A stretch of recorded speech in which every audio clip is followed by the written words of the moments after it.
focused on digital products was where I wanted to end up. Yes.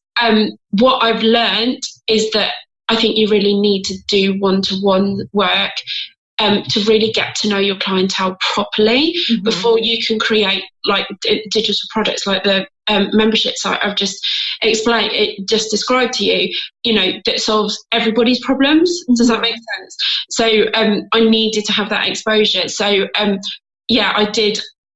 After a while, I think it was January, I can't remember which year it would have been.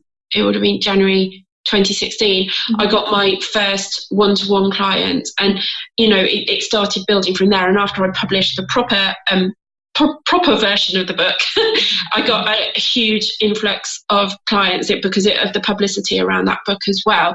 So it's all kind of moved on from there. I went from just a book to a handful of clients to a fully booked rota of clients to launching an online course to launching a membership. And so I'm just getting to that point where I have this business based on digital products rather than lots of one-to-one time. Yes, which is very interesting timing, because I'm currently recruiting for a beta group for people who want to create their first online course. And so I don't know if you did it this way, but I have like a 3-part video series lead into my courses. And one of the things I've said is, there's no easy quick fixes here. You need an audience, audience to sell to. And it's funny because I think somebody contacted me and says, I have somebody who'd like to come on your podcast to talk about 6-figure businesses and passive income.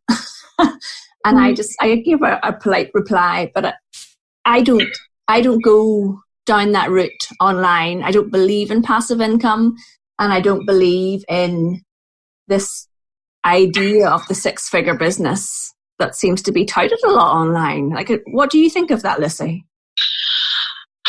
I think there's scalable ways of making income, I don't think they're passive. You've still got to market the hell out of them to get anybody to sign up and build relationships and, all that kind of thing. I've got a Facebook group, and the vast majority of people who've signed up for my membership so far came from my Facebook group, and the same with the courses that I ran last year. And, it's that relationship building, and that is not passive. No, it is not. And the 6-figure thing, it's just a number. Yeah.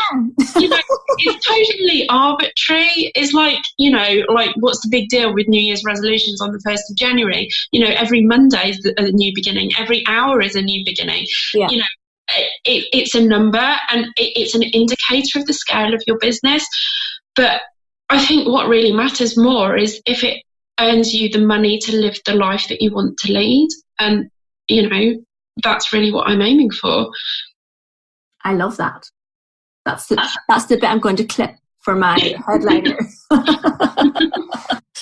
No, I love that idea. And, of course we all want to earn 100, 200,000 pounds, but at what expense as well? So this morning, before I came on, to have the podcast with you, I was laughing at myself. I took an hour to just walk off around the shops, and it's coming up to Christmas, and I did some Christmas shopping, and I sat and had a coffee, and it was an hour on a Tuesday morning that I never would take.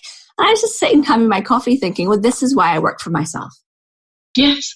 I can take this hour and just sit and have a coffee and dander about the shops. And then I thought, I felt like I took the morning off. I thought nobody else would think that taking an hour constitutes having a morning off. But to me, it does. And I thought, this is why I'm doing this. Yeah. You have to remember why you're an entrepreneur as well. And a lot of online coaches and people, so they say hustle, hustle, hustle and all this.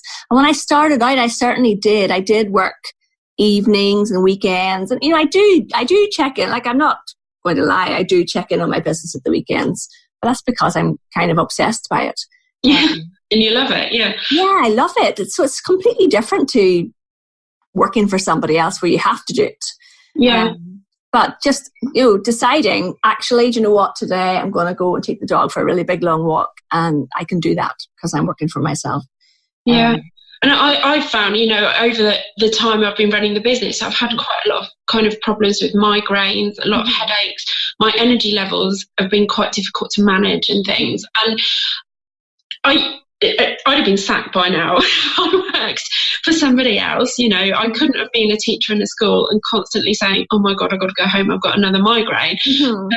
But I can manage my work around that. And actually, in all the time of my business, for the first time ever last week, I had to say to a client, I'm really sorry, I can't do our one-to-one session this evening because I've got to go to bed, I've got a migraine. But, I'd managed to manage my energy and my health and all that kind of thing so that I could serve the people who signed up to me 100% up until that point. And that's only because I had the flexibility. And if I'd been required to be 9 to 5 or 8 till 6 or whatever every single day, that would never have happened. No, I mean, I don't think either of us would ever go back to work, would we? I think they'd find it very difficult to manage me. So, Lucy, what would you say? So that you talked a little bit about your health challenges and stuff. What would you say have been the biggest achievements that you've had to date in your business? Oh, goodness. So I think publishing the book and getting it featured in the Telegraph was massive. Wow. It was, that was the real turning point for the business, because not only did I have the credibility of a book that had been published by a proper publisher, yes. It was in a national newspaper, and that created a huge amount of attention, and sold quite a few copies of the book, but actually generated more income through one-to-one clients. And that was fantastic. I think that was the biggest moment in the business so far. But last year in 2017, I launched a new website, I published a book, I got sold out with clients almost immediately, I launched a podcast, and then I launched my first online course. So it was an amazing year, and I was just like bam, bam, bam, bam, bam, getting it done. And that was really awesome, I think, having that, just making so much progress. That's fabulous. How did you get published in the Telegraph? Well, I know Janet Murray, and I've been part of her membership since the beginning. And when her membership started, it was quite small, and she was very hands-on, giving people quite a lot of help with that kind of thing. And so she helped me craft a pitch. I phoned up the Telegraph and found out who the right person was to send it to. So they have a feature section every day of the week, but they had on a Thursday, it was called Family. It was a Family and Features, I think. So, and I could see every Thursday they were publishing articles about education. So I phoned up and said, who's in charge of this section on a Thursday? And they gave me a name, and I sent 3 emails over a period of about 3 weeks to this guy who I'd been told it was, and nothing, just nothing. I was like, right, this matters so much for my business. I'm not going to give up on this. And so I phoned again just after Christmas. So the book was being published in February, and they gave me a different name. And I sent the email, the original pitch again to this new name, and I got an email back within 10 minutes saying, yes, please. I think it said, can you send us a copy of the book? And I was like, well, it hasn't been printed yet, but I can send you a copy of the digital proof. And I didn't hear anything back. And then I emailed again the next week, and they were like, oh, what would you say in this article? So I was like, I gave them a rough outline, and they emailed back. And I think they then said, I can't remember, it's so long ago now, but I think they said, oh, can we have 800 words by Tuesday, please? I was like, okay.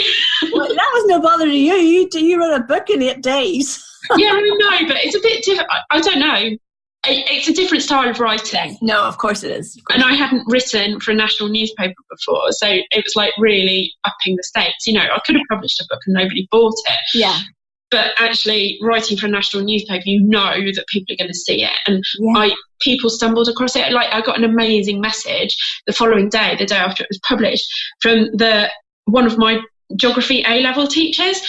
And she's now a head teacher of a school. And she bought the newspaper that day because there was a article about Alexandra Shulman, the former editor of Vogue, and she wanted to read it. And she'd seen my article in there, and she said, because my name had changed because I got married since, and she's like, she started to read it. And she's like, I'm sure that must be Lucy. I'm sure it must be Lucy. And so she found the email address on my website and sent me this email, and it was just lovely that kind of thing resulted from, being in the national media. Yes. That's such an inspiring story, Lucy, and I think it shows your determination too. Yeah, I'm not always quite that determined, but I think when you're having your book published and know that the sales and the success of that book relies on getting beyond your normal audience. Yes. It's like, this is something I have to do. I love that. Happen. So yeah, I went for it and I made it happen.